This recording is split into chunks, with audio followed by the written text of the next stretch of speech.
Sejam bem-vindos a mais um vídeo. Neste vídeo resolvi trazer alguns provérbios em Kimbundo e a sua tradução em português. Vamos começar pelo primeiro. Weza Bwangene utambugila Kembilé. A tradução mais próxima é: quem veio à casa alheia não canta, faz coro. O segundo provérbio. Kangiji ku utenda kena ku ufwa, que significa: o riacho que hoje desprezas é o mesmo em que morrerás. Próximo provérbio. Tuarijaji polo, tuarijeto mushima. Nós nos conhecemos pela cara, não pelo coração. Próximo provérbio. Osanji katuetele buezala. Osanji katuetele buezala, que significa: a galinha não tira os pintos à vista de muita gente. Próximo provérbio. Bengu warimukina muina we.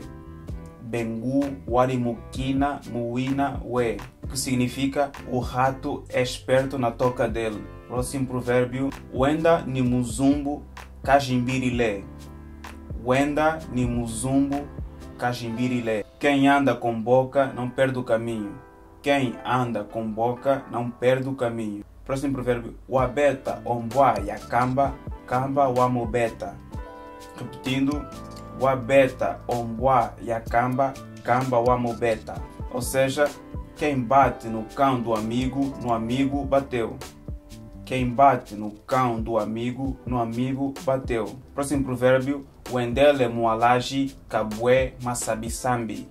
Wendele mualaji kabwe masambisambi, que significa: quem andou na demência não lhe acabou os vestígios.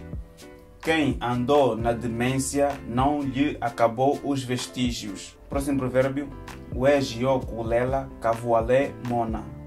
Uejiokulela kavuale mona, que significa: quem sabe embalar não lhe nasce filho. Próximo provérbio.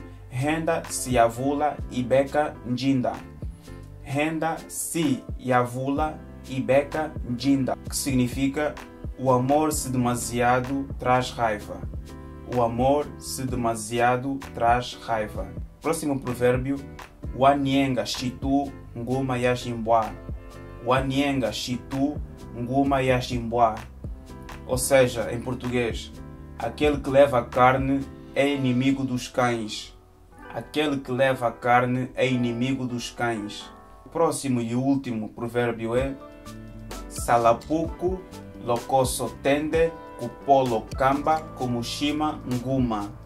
Salapuku lokoso tende kupolo kamba kumushima nguma. Em português significa: andar de rato, roçar de lagartixa, na cara amigo, no coração inimigo. Repetindo: andar de rato, roçar de lagartixa, na cara amigo, no coração inimigo. Ficamos por aqui. Este foi mais um vídeo. Se gostaram, metam um like e subscrevam o canal. Se quiserem voltar a ver vídeos como este, e deixem vossas sugestões nos comentários. E até ao próximo vídeo. Tchau!